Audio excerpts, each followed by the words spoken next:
Hi, you are listening to Adulting with Ebony, and this episode is part of a mini series over the summer of 2024, where I am republishing some of my favorite episodes from season two so that I get to walk my talk and have a summer off while continuing with the consistency of producing an episode for you each and every week.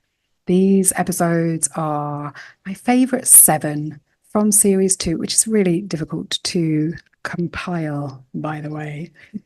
So if you enjoy these episodes, you can always go back to the full season and binge listen to a load more. But over the summer of 2024, I am going to be sharing with you seven of my favorite episodes of season two.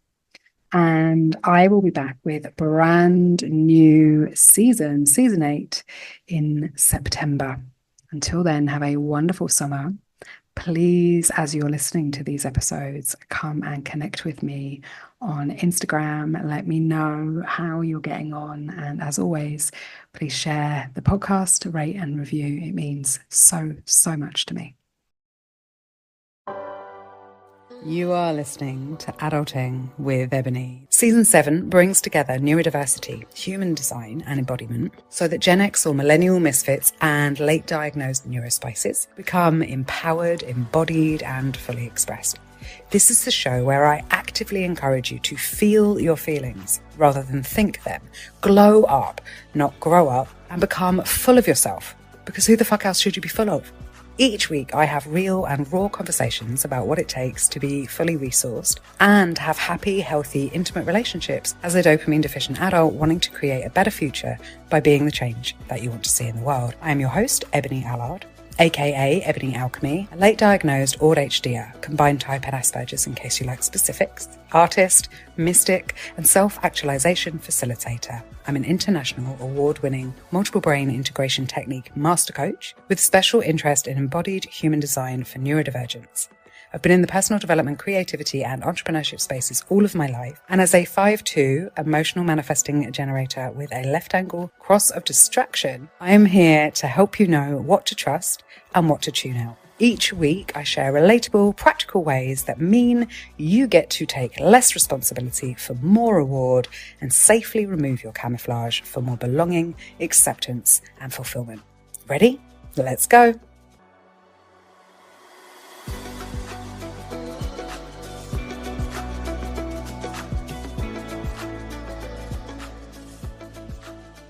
Welcome to this week's episode. Today I'm joined by Nick North, who is a dude, a husband, a dad to 5 kids, and a branding strategist. He's also has a history of living as a woman, a wife, a mum, a photographer, and even an ENR. When he embraced his identity and came out as transgender, he realized just how much gender affects the way we think, talk, sell, and function. He now speaks from his experience on both sides of the gender coin, empowering men and women to live authentically and powerfully while also making more money, following their passion and their gut. You can find him at nicknorth.co, but I'll pop all the links in afterwards, and you definitely want to go follow him on Instagram. Hello, hello. Thank you for coming and having this conversation with me. I'm really excited about this one because it's going to make me really uncomfortable.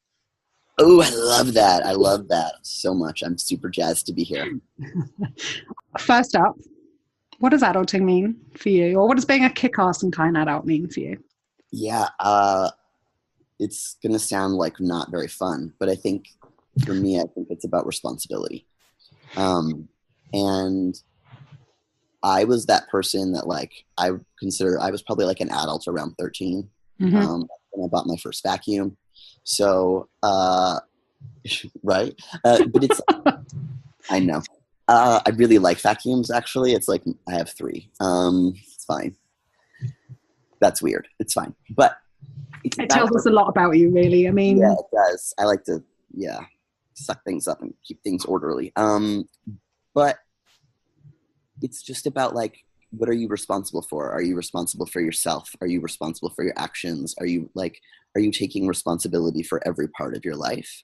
And it's sort of like, I look at, raising my kids, and what the goal is when they're little, I'm responsible for everything. And then there's this like shift in the spectrum where they become more responsible and we become less responsible, and like less responsible for their happiness, less responsible for their big feelings and little feelings and their like physical needs, less responsible for their emotional needs, less responsible for all sorts of things. And also responsible for, as a good parent, in my opinion, responsible for getting to them to a place where they can manage that for themselves and they feel able or capable of doing so. Yeah, and you let them fail early so they can like fail on things that are like in middle school instead of waiting until they're 23 and then they're like, you're like, go be an adult now, and then they're screwed. But I really think it comes down to like, what are we responsible for? Are we responsible? Like, we're responsible for our own happiness as an adult. We're responsible for our own sadness. We're responsible for the situations we're stuck in, even if some of them are out of our control. We're responsible for how we react to those situations. And does that get to be fun? Is responsible like just a dirty, serious, negative word? I mean, not if you think about it, because it's like you're also responsible for your happiness and your joy. Well, and also you get to like use the vacuum, clean stuff up and make it orderly, right? Whatever you want to, you know, and you're responsible for like your good choices and your bad choices. And it can be fun, I think. I think that if you're a kind of person who likes autonomy, it's really fun. I enjoy being an adult. I hated being a kid. Okay, so let's take this into the context of the work that you do and the life that you've had. When do you think you became an adult? Like you said at 13, but were you being responsible for your entire identity at 13? I was responsible for, I guess, I was responsible for 13. I was probably responsible for my identity at 7. Okay. Because it was that thing where I was like, I know who I am. I was assigned female at birth, but that's not who I am. I've been telling that truth for a really long time, like since I was a little kid. And then there was a certain point, probably around 7 or 8, where I realized like, this is not going to happen for me. I have to fit in. I have to play the part. And I became responsible in my own little 7, 8-year-old head for being a normal person, air quotes. And how much was that about being responsible for the caregivers and in your life and their feelings, or was it bigger than that? I mean, how were they around it? Yeah, it was all of it. I grew up really poor. My parents got divorced early, which that's not a big deal, but I was raised mostly by my mom and my grandma. My mom made poor choices, and it just is what it is. I don't have a relationship with her. It wasn't like anyone, I wasn't one of those people who like was beaten for wearing the wrong clothes or things like that, or called a bunch of names. It was just that like, there were so many other things going on survival wise that like, this was not the hill to die on. And it just didn't seem like an option at the time. Like I'm 35. So that many years ago, I didn't know that being transgender was a thing. I thought I was the only person in the world who was broken like this. Broken in air quotes again. But like at the time, I thought I was truly broken. It was this deep, dark secret that everyone would know. And I had to like push it down, lock it down, to the point where I think that honestly, I just convinced myself that I was a girl. You know, I was like, I can do this. Here I am. I wear nail polish. I got married at 19. Yeah. I had my first kid at 23, my second at 24, my third at 28, and my fourth at 30, 29 and 30. Wow.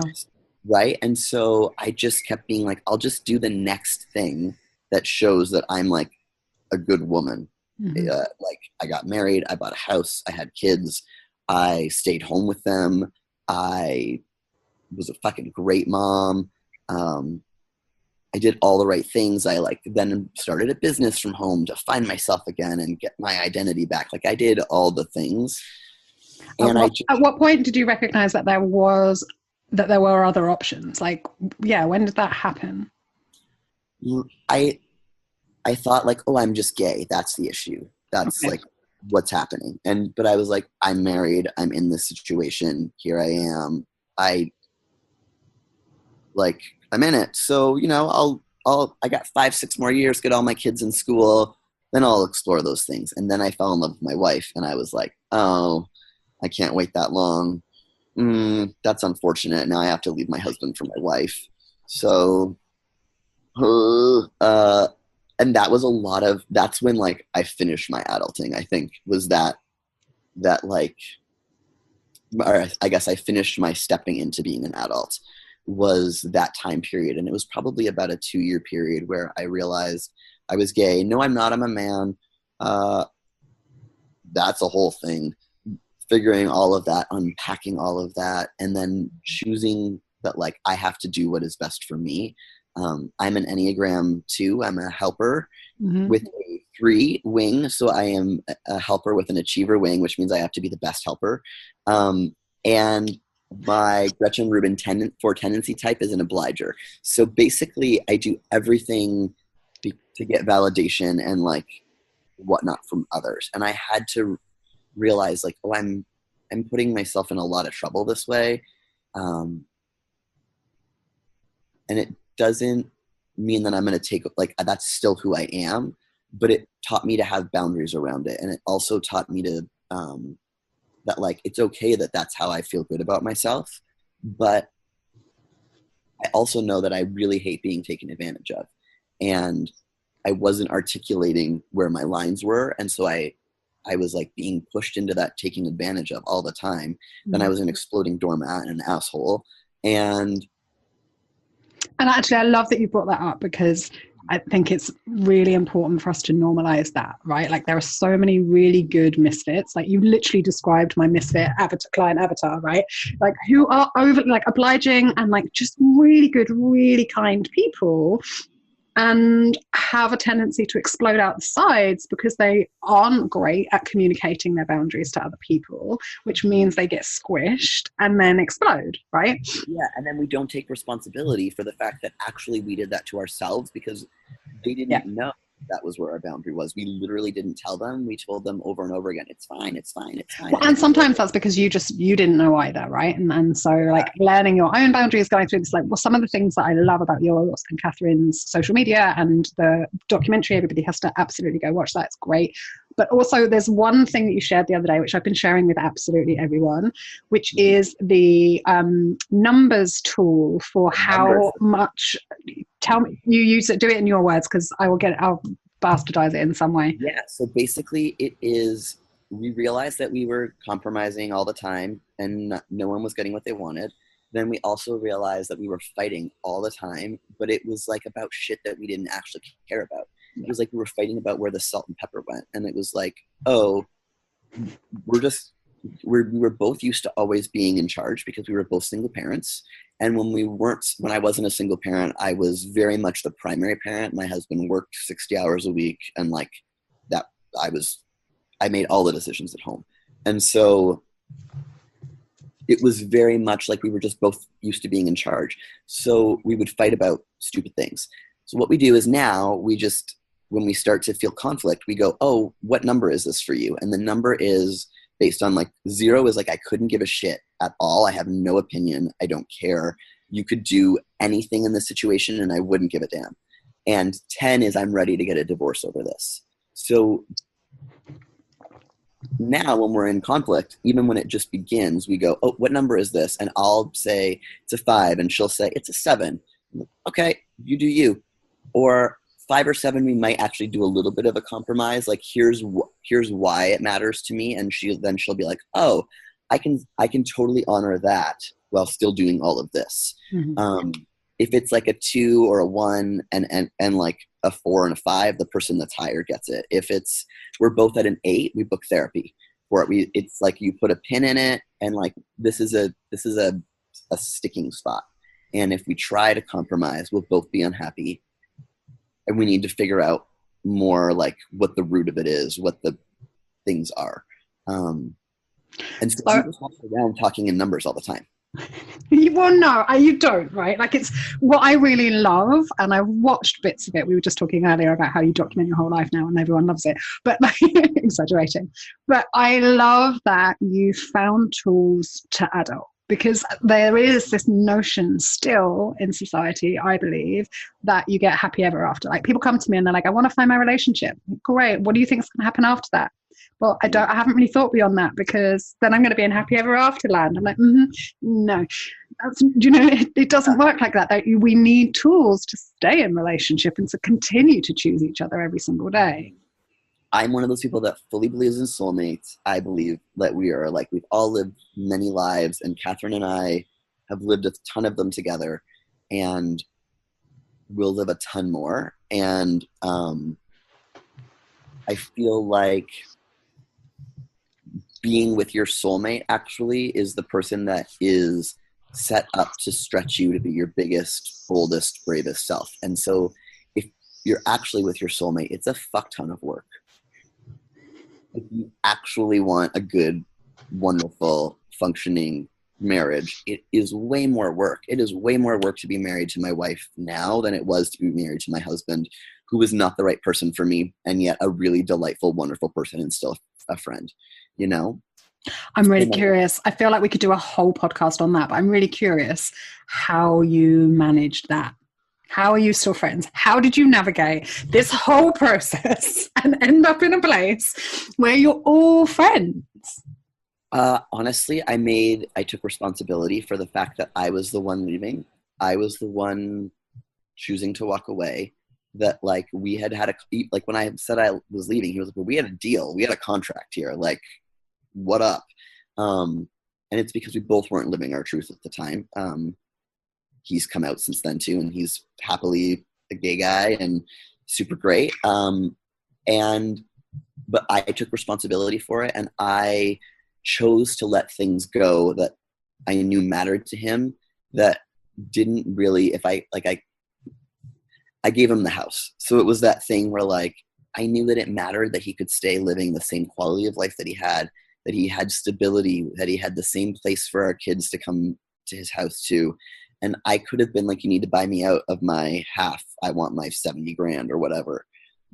But I was like, oh, over 50 years of raising my kids with this man, if this is the thing that will make him feel like I didn't screw him over, I'll pay $2,000 a year for that. You know? And so I feel really good about making that decision. I don't have regret in it. There's nothing that I wouldn't take it back, because it helped us really quickly him know that I wasn't trying to screw him over.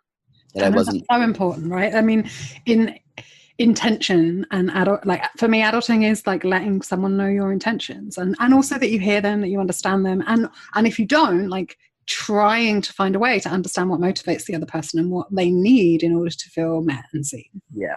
And it probably isn't the right move for most people. At the time I was identifying as a woman. And so my lawyer was like, this is not the right thing for you to do. And I had this deep knowing in my soul that, like, it was the right thing for me to do. Mm.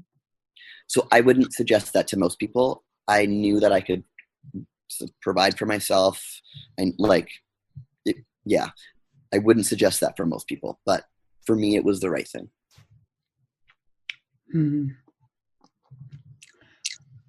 trying to find a way to segue into some of the other stuff, because I'm just aware of the time, and like, we're trying to do so many things in such a short amount of time. You're like, let's pivot. Pivot. Okay, so in order to do that, I guess one of the things I'm curious about, and you may not have the answer for this, and it may just be impossible to sum up in a really small amount, but what are the key things that you notice or have observed are the main differences of being in relationship as a woman versus being in relationship as a man? Okay, so there's so many. I didn't think it was a small question. It's the big one. Yeah. I think the biggest, it's slightly hard for me to tell you in real truthfulness, because my wife functions more like a man than she does like a woman. Okay. She is very feminine. She is very like, I am a woman, hear me roar, goddess. She calls herself bitch goddess, actually. So get on that. But she communicates like a man. She doesn't notice when I get my hair cut. She very like, I have to tell her all the time, like, you have to say hi to people and ask how they're doing in an email first before you give them your ask. Like, this is how we call it human games. She doesn't do any of those things. She like does them because she's learned them, not because they're innate to her. And so in many ways, I'm still married to a dude. Like, I'm the romantic one. But the way that she is a woman, and the fact that she understands carrying the emotional load and the mental load for things. She understands that like getting ready for a vacation isn't just we get in the car and go and someone's packed everything and been like, well, that was easy. Like there's this thing that happens that like women are raised and socialized and taught to carry the emotional and mental load for all the people around them. And men are taught that what's that? So in that sense, it makes everything different. It leads into a kind of my supposition, I suppose, about where the world is, because I feel like it's changing. I really feel like the world is just far less binary than it ever has been, and I think it will continue to go that way. And I think most of that is just access to information, right? Like Laverne Cox being on Orange is the New Black, seeing her character, seeing her twin brother play her playing guy self, you know, like seeing the struggle that she goes through. I think that opened a ton of people's minds and hearts. And I think that it opened a ton of opportunity for people like me to see themselves reflected back. I literally didn't know that, like, that term of being transgender until Laverne Cox was on Orange is the New Black. And I am like, that's embarrassing, but I grew up in a, you know, shitty town that didn't have a lot of access to a lot of stuff. And my circle was not big and vast. Like, I was listening to one of your episodes and you were like, oh yeah, I was lucky. My parents and we talked a lot about things like that growing up. And you were talking about being like spiritual bypass. And I was like, I learned that term like last year. Your parents were talking to you about it growing up. What fucking house were you living in? And tell me all about it. Like, you know? Yeah. And it's really interesting being on the other. Okay. So I've just come off recording a podcast that will either come out before or after this with an Asian, with Sean, who is the founder of the Asian Female Entrepreneur Collective. And I was talking with her very briefly about wanting to make sure that my podcasts are inclusive and that all voices get heard. And that about a year ago, somebody told me that I was homophobic and racist in a very public post on Facebook. That's not fun. It's not fun, but it's also really interesting when I was brought up the way that I was brought up, where it's so alien to me that I might be, right? Like, it makes me emotional, even now, to just that either of those things exist in the world, right? Yeah.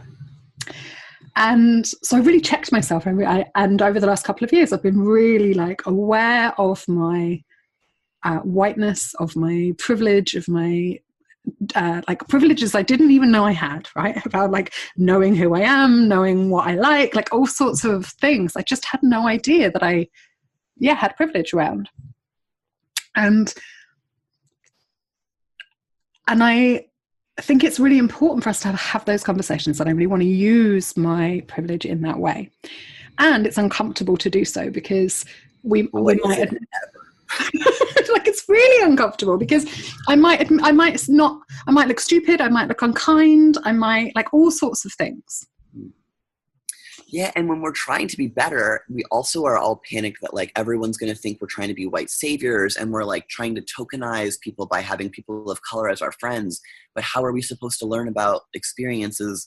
And like it's a tricky thing. It's like, as a trans person, I don't want to be everyone's token trans friend, but at the same time, I recognize that me being visible and me being like, hey, I'm trans, let me talk to you about it, allows access to a whole bunch of people. And I'm not saying that it is anyone else's job to educate folks. I'm choosing that I want to make it my job. I'm choosing to step into that. But it's tricky, you know. I realized the other day, I posted on Facebook the other day that I was like, someone asked me for a recommendation on graphic designers, and all of the people I suggested to them were white women. And I was like, oh, I bet you that there are some people of color who also do design. I just don't know them. They're not in my circle. And honestly, it's because my circle that I sort of like came out of in this world, in the entrepreneur world, is the photography world. And most photographers, like the demographic of photographers right now is actually higher on it's like women 25 to 40. That's like the highest demographic of photographers right now, because stay-at-home moms all of a sudden had access to these cameras and creativity and outlets and finding themselves again. And it's become this amazing thing for a ton of people. But it's white people who have privilege to go and buy a camera that they can buy. Yeah, and then $1,000 to spend. And then we can like seek out. This is what we were talking about before, and like we can seek out to make connection, but we don't want to then be like, hey, you're my token friend, can I ask you these questions? And so it is a minefield. And for me, like my job as an adult and also as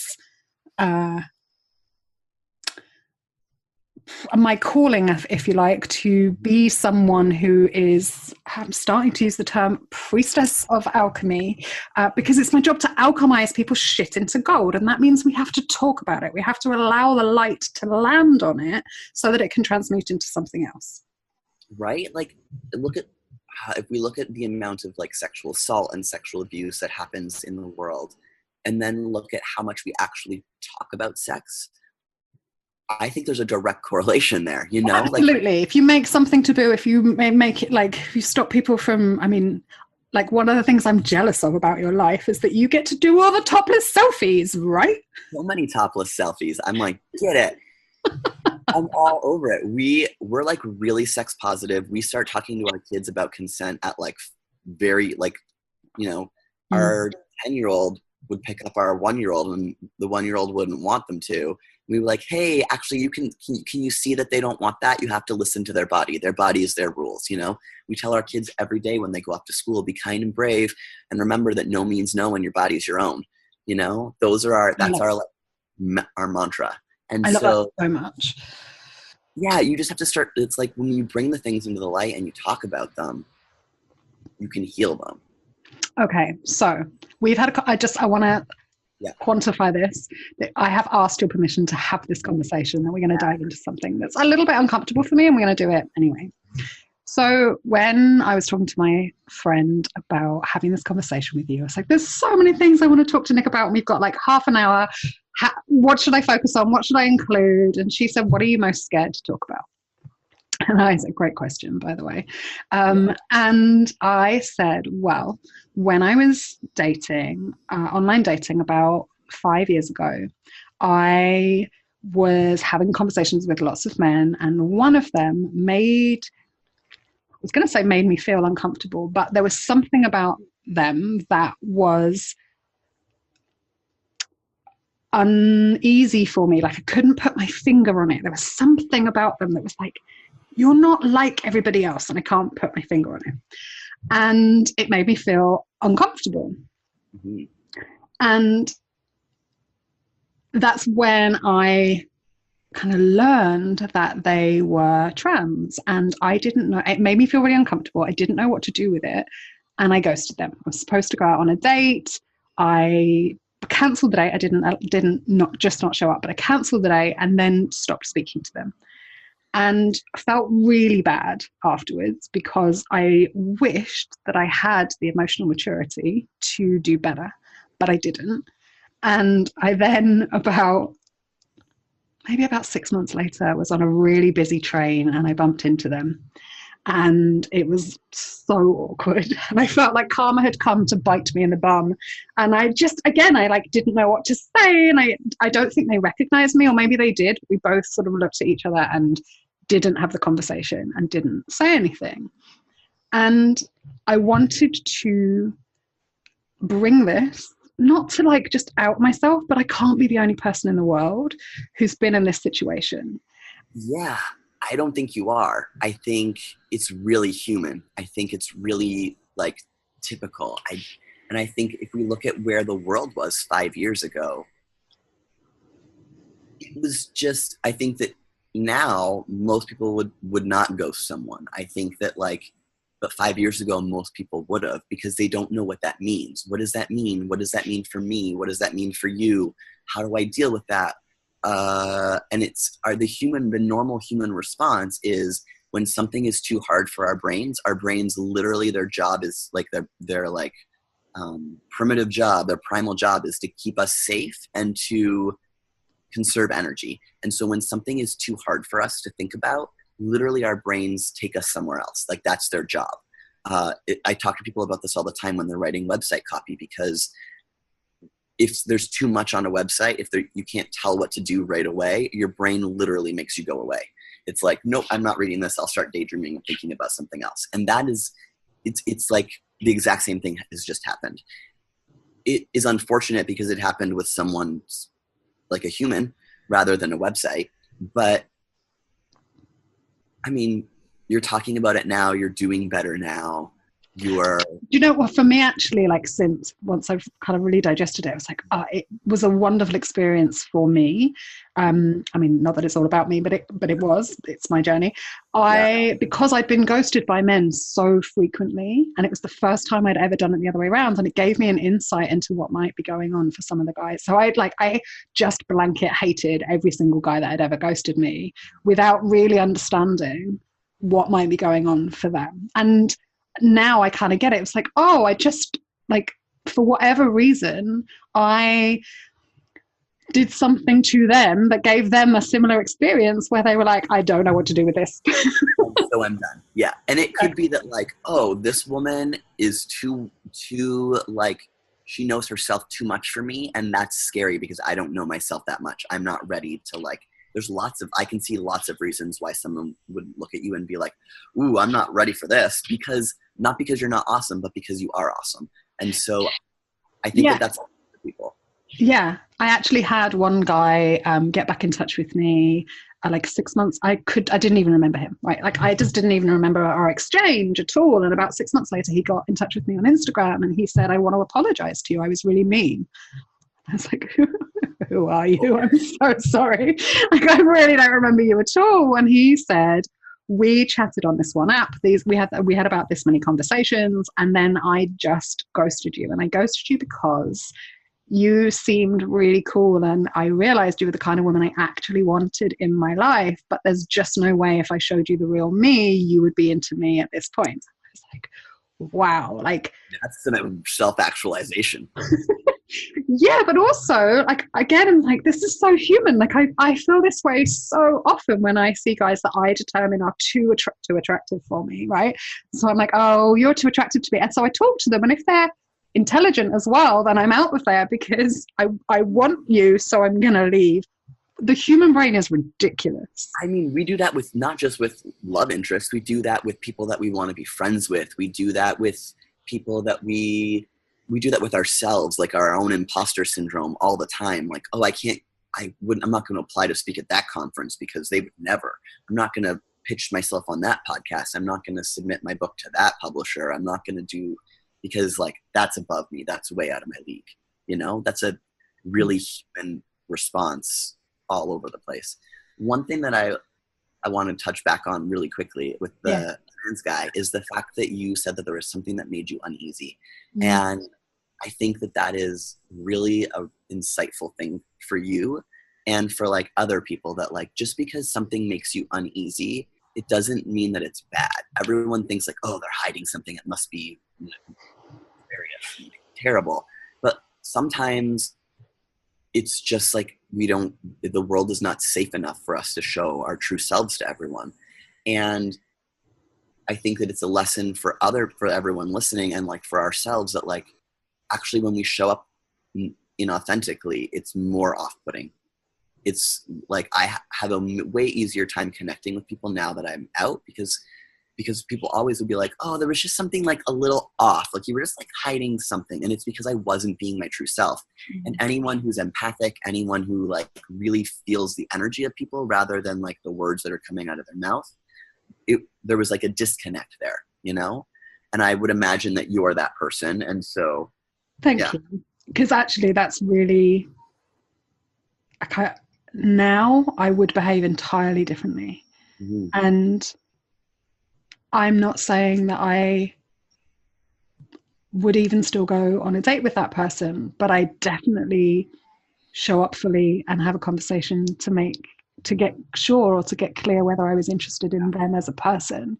But my life has, and who I am, has evolved to a place where gender is no longer the most important thing that I am looking for, right? Like it is important to me, but only as a fully authentic expression of who someone is and what is going to bring the kind of polarity that I am looking for in my relationships, rather than as a judgment.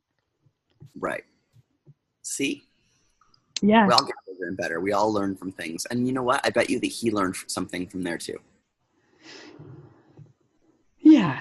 Yeah. And I also think, like at that point in my life, talking about being over responsible, like I felt so responsible for everybody else's feelings all of the time, and I wasn't doing a particularly good job of being responsible for mine, right? Like it was actually easier to be like, oh, I've been such a bitch to this man or to this person, rather than really even going into like what actually happened in my body. Like, how can I find the language to say, there's something about you that's making me feel really uneasy, but there's also something about you that's really interesting and attractive. Like, can we have a conversation? I don't know that I'd say it like that, but you know what I mean. Yeah, I do. I do. Good. We could talk forever, and I would love to, and maybe you'll come back and we'll talk about more things. But if people want to come find you, find out about brand strategy stuff, come watch the film, like where's the best place to go? The best place, honestly, the place where I'm the most active is on Instagram. That's my favorite place to function in the world, because I think it's the kindest platform. It's the platform where people don't go around hating each other. It's like they go in there wanting to be better, I feel like. I mean, there's always the jerks in the crowd, but I like Instagram, or you can hit me at nicknorth.co. Awesome. I will put every single link we have in the show notes. Do you want to end on an I'm an adult but with me? Yeah. Go. You're going to make me go first. I can go first if you want. I don't mind. Do you have one? I have so many. I'm an adult, but I lose my keys and wallet at least once a week. I don't. Okay, I'm an adult, but I bite my nails, and then I put them either behind the couch or in the car. I like put them on the floor mat, and then my wife hates me for it. Oh, let's not tell anyone I do that too. Okay, you and me. It's a really great thing, and I've started putting them in my pants pockets. Like if I'm out in the world, I'm like, oh, that's embarrassing, and I put them in my pockets, and then I have to empty my pockets of fingernails. It's very gross. It mostly happens when I'm driving, so it's mostly the floor of the car. You just reminded me, I'm about to give my car back. I should probably check so that I don't embarrass myself. Yeah. My I'm an adult but this week is a weird one. It is around the car. I'm an adult but I'm giving my car back before I move countries, and I haven't been carless for since my 20s, and I feel really, really uneasy about having no car. Really scared about it, huh? Yes. Yeah, okay, I get that. I am an adult, but there's so many. I definitely can go with the uneasiness of like public transit. I find it really, public transit is the most, I actually won't do it. I get lost. I'm scared. I can get lost in a mall. But do you know what the coolest thing is? Like we met through a friend of mine, but we met on the internet. And what I love about good branding, good strategy, is that you meet people who are just like you all over the world. It's true. Right, we need to stop talking. Okay. This has been Adulting with Ebony. I've been Ebony, you've been great. Thank you so much for all of your support. Please keep listening, liking, rating and sharing so that more people can enjoy and engage with us. Go to www.ebonyallard.com/welcome for more, and I will see you next time.